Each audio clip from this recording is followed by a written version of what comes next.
Hello दोस्तों, नमस्कार। Balram education centre में आपका स्वागत है। इस वक्त की सबसे बड़ी खबर, स्कूल शिक्षा विभाग जनजाति विभाग ने मिलकर टीचर काउंसलिंग प्राथमिक शिक्षक भर्ती के लिए चालू कर दी है। आप देख पा रहे हैं। हम मेन वेबसाइट पर जाते हैं। यहाँ पर हम लिखते हैं trc.mponline.government.in। इस पर हम जैसे ही क्लिक करते हैं तो आपको ये मेन पेज दिखाई देगा। यहाँ पर हम प्राथमिक शिक्षक पर क्लिक करेंगे। प्राथमिक शिक्षक पर क्लिक करने पर आप देखेंगे यहाँ पर प्राथमिक शिक्षक संयुक्त काउंसलिंग। इसके नीचे आप शेड्यूल में देखेंगे गेस्ट फैकल्टी की श्रेणी में आने वाले आवेदकों के चिन्हांकन हेतु पंजीयन 17 नवंबर 2022 से 24 नवंबर 2022 को होने वाले हैं। इसके नीचे आप डाउनलोड्स में देखेंगे। यहाँ पर आप देखेंगे प्राथमिक शिक्षकों के नियोजन हेतु निर्देशिका। इस पर आप जैसे ही क्लिक करेंगे तो आपको निर्देशिका डाउनलोड हो जाएगी। ये देखिए, आप इसमें पढ़ पाएंगे। यहाँ पर लिखा है प्राथमिक शिक्षक पात्रता परीक्षा में हर पाए गए आवेदकों के काउंसलिंग के लिए निर्देशिका। यहाँ पर आप देखेंगे, यहाँ पर लिखा है दिनांक भोपाल, दिनांक 27/10/2022। यहाँ पर क्रमांक वगैरह सब लिखा हुआ है, तो एकदम ऑथेंटिक है ये बिल्कुल। यहाँ पर आप देख पा रहे हैं कम से कम 50% अंकों के साथ हायर सेकेंडरी अथवा इसके समकक्ष तथा प्राथमिक शिक्षा में 2 वर्ष का डिप्लोमा या उसके समकक्ष होना चाहिए। यानी कि आपके पास 12th की अंक सूची और DLED आपके पास होना चाहिए। और यहाँ पर 50% अंकों के साथ स्नातक तथा शिक्षा स्नातक BEd जिसने राष्ट्रीय अध्यापक शिक्षा परिषद द्वारा मान्यता प्राप्त संस्थान से शिक्षा स्नातक की उपाधि प्राप्त की है, उस पर कक्षा 1 से 5 तक पढ़ाने के लिए अध्यापक के रूप में नियुक्ति हेतु विचार किया जाएगा। किंतु इस प्रकार अध्यापक के रूप में नियुक्त व्यक्ति को प्राथमिक शिक्षक के रूप में नियुक्त होने के 2 वर्ष के भीतर राष्ट्रीय अध्यापक शिक्षा परिषद द्वारा मान्यता प्राप्त संस्थान से प्राथमिक शिक्षा में 6 महीने का एक सेतु पाठ्यक्रम जिसे ब्रिज कोर्स कहते हैं आवश्यक रूप से पूरा करना होगा। कहने का मतलब है यहाँ पर जिसके पास फाइनल और BEd है उनको भी प्राथमिक में नियुक्ति 100% मिलेगी। उसके लिए आपको 6 महीने का एक सेतु पाठ्यक्रम ब्रिज कोर्स आवश्यक रूप से पूरा करना होगा। यहाँ पर क्लियर साफ बताया गया है विभाग की ओर से कि यहाँ पर BEd वालों को भी लिया जाएगा। तो BEd वालों के लिए बहुत बड़ी खुशखबरी है। आप निश्चिंत रहिए, आपको ज्वाइनिंग 100% मिलेगी। यहाँ पर आयु सीमा के बारे में हम जान लेते हैं। यहाँ पर लिखा हुआ आयु सीमा, यहाँ पर लिखा है न्यूनतम आयु 21 वर्ष। न्यूनतम आयु इसमें 21 वर्ष होना चाहिए। अधिकतम आयु के लिए भी आपको यहाँ पर दिया गया है। यहाँ पर आप देख रहे हैं पुरुष आवेदक अनारक्षित वर्ग के लिए यहाँ पर आयु 43 वर्ष रखी गई है।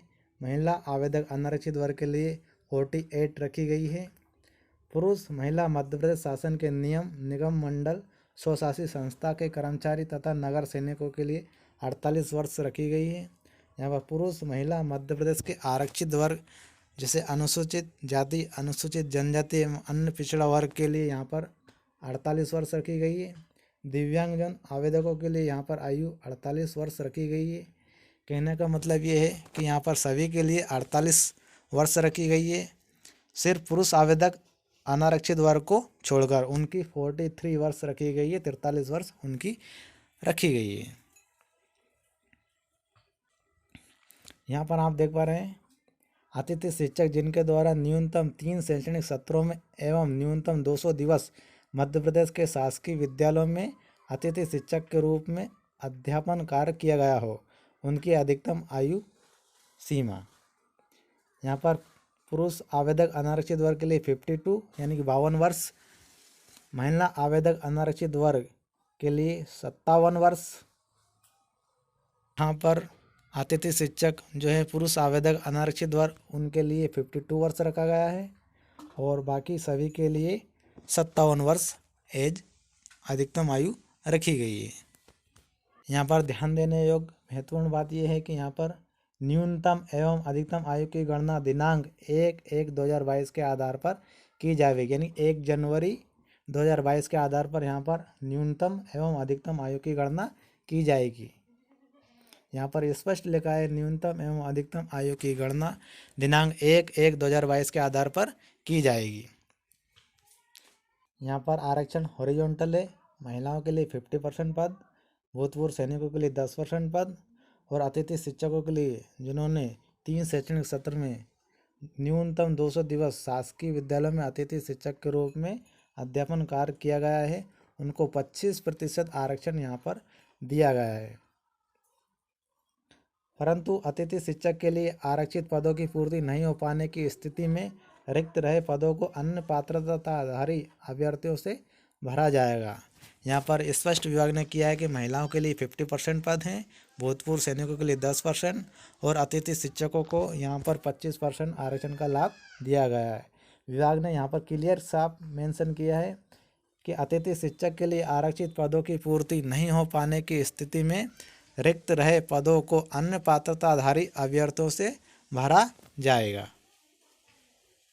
7 नंबर के पॉइंट में लिखा है आरक्षण तथा आयु सीमा संबंधित छूट मध्य प्रदेश के मूल स्थानीय निवासियों को ही दे होगी। यहाँ पर आरक्षण जैसे SC ST OBC यहाँ पर मध्य प्रदेश के जो मूल निवासी है उनको ही आयु सीमा संबंधित छूट और आरक्षण का लाभ दिया जाएगा। यहाँ पर विभाग द्वारा बताया गया है कि अभ्यर्थियों से यह अपेक्षित है कि वे ऑनलाइन प्रक्रिया में सम्मिलित होने के पूर्व समस्त आवश्यक अधिनियम नियम तथा अद्यतन निर्देशों का अध्ययन कर लें। निर्देश MP ऑनलाइन के पोर्टल पर trcmponline.government.in पर उपलब्ध है। प्रक्रिया शुल्क आप देख पा रहे हैं। प्रोसेसिंग फीस अन्य अनारक्षित अभ्यर्थियों के लिए यहाँ पर 200 रुपये रखी गई है फीस, और अनुसूचित जाति, अनुसूचित जनजाति एवं अन्य पिछड़ा वर्ग, दिव्यांगजन के लिए आर्थिक रूप से कमजोर के लिए 150 रुपये फीस रखी गई है। अभ्यर्थियों को ऑनलाइन प्रक्रिया के संबंध में जिज्ञासा समस्या के समाधान के लिए MP ऑनलाइन के कॉल सेंटर पर नंबर पर आप समय प्रातः 8:30 बजे से रात्रि 8:30 बजे तक संपर्क करना होगा। यदि किसी भी अभ्यर्थी को ऑनलाइन प्रक्रिया के संबंध में कुछ जिज्ञासा हो या समस्या का समाधान के लिए आप MP ऑनलाइन के कॉल सेंटर पर भी कॉल कर सकते हैं। आपको समय ध्यान रखना होगा, प्रातः 8:30 बजे से रात्रि 8:30 बजे तक संपर्क करना होगा। यहाँ पर आप देख पा रहे हैं महत्वपूर्ण गतिविधियों की तिथियाँ। ये यहाँ पर लिखा है स्थानीय समाचार पत्रों में विज्ञप्ति का प्रकाशन। यहाँ पर 19/10/2022 को ये प्रकाशन हुआ था। MP ऑनलाइन के पोर्टल पर trc.mponline.gov.in पर निर्देशिका रिक्तियाँ सुसंगत नियम अधिनियम तथा निर्देशों को अपलोड करना। 31/10/2022 यानी कि आज की तारीख में 31/10/2022 को पूर्व विवरण समस्त विवरण यहाँ पर विभाग द्वारा दे दिए गए हैं। अतिथि की श्रेणी में आने वाले आवेदकों को चिन्हांकन हेतु पंजीयन इनको 17/11/2022 से 24/11/2022 तक इनको अतिथियों को करना है। यानी कि अतिथि श्रेणी में आने वाले उनको अतिथि की श्रेणी में यस करना है। MP ऑनलाइन द्वारा रिक्तियों के आधार पर मेरिट क्रम में दस्तावेज सत्यापन हेतु अभ्यर्थियों की सूची तैयार कर अपलोड करना। 8/12/2022 दस्तावेज सत्यापन सूची में सम्मिलित अभ्यर्थियों द्वारा दस्तावेजों को अपलोड करना। 9/12/2022 से 16/12/2022 जिला स्तर पर अभिलेखों का सत्यापन। 21/12/2022 से 1/1/2023 सत्यापन उपरांत अंतिम चयन सूची का प्रकाशन जनवरी 2023 में किया जाएगा। अभ्यर्थियों द्वारा शालाओं का विकल्प चयन करना जनवरी 2023, नियुक्ति आदेश जारी करना फरवरी 2023। तो मध्य प्रदेश में प्राथमिक शिक्षक भर्ती में जिन्होंने क्वालिफाई किया है उनके लिए बहुत बड़ी खुशखबरी है, उनको फरवरी 2023 में ज्वाइनिंग मिलने वाली है। प्राथमिक शिक्षक पद हेतु अभ्यर्थियों द्वारा अपलोड किए जाने वाले आवश्यक दस्तावेजों की सूची, जैसे कि पिछले वीडियो में आपको बता चुका हूं कि ऐसा page same to same page आपको यहाँ पर देखने को मिलेगा विभाग द्वारा, और उन्होंने भी वही किया है। पिछला जो निर्देशिका थी उसी में उन्होंने डेट मेंशन करके जोड़कर उन्होंने वही आदेश पुनः डाल दिया है। जन्म तिथि के प्रमाणीकरण हेतु 10वीं आपके पास होना चाहिए, 12वीं की अंक सूची आपके पास होना चाहिए।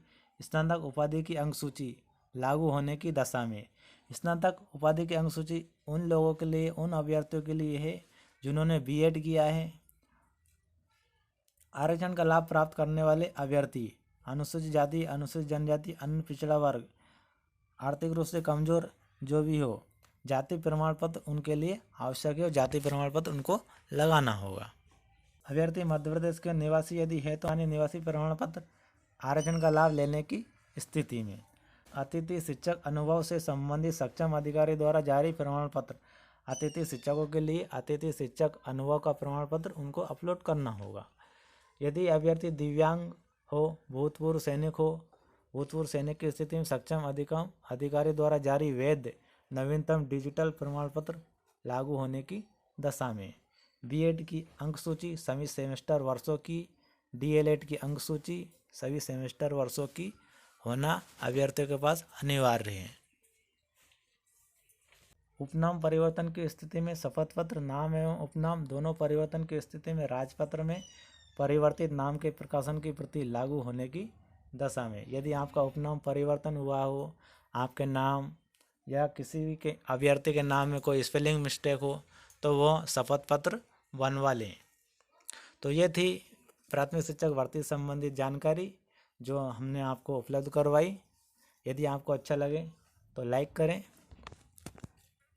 फाइनली बहुत मेहनत के बाद में सभी अभ्यर्थियों को जिन्होंने प्राथमिक शिक्षक भर्ती में भाग लिया और जो अभ्यर्थी उत्तीर्ण हुए उनको फरवरी 2022 में ज्वाइनिंग मिलने वाली है। और बीएड अभ्यर्थियों को यहाँ भी खुशखबरी उनको भी लिया जा रहा है। तो निश्चिंत हों, डॉक्यूमेंट अपलोड करें और जिला स्तर पर वेरीफाई करवाएं। और ऐसी महत्वपूर्ण जानकारी आपको हमारे इसी चैनल पर मिलती रहेगी। चैनल को सब्सक्राइब करें। धन्यवाद।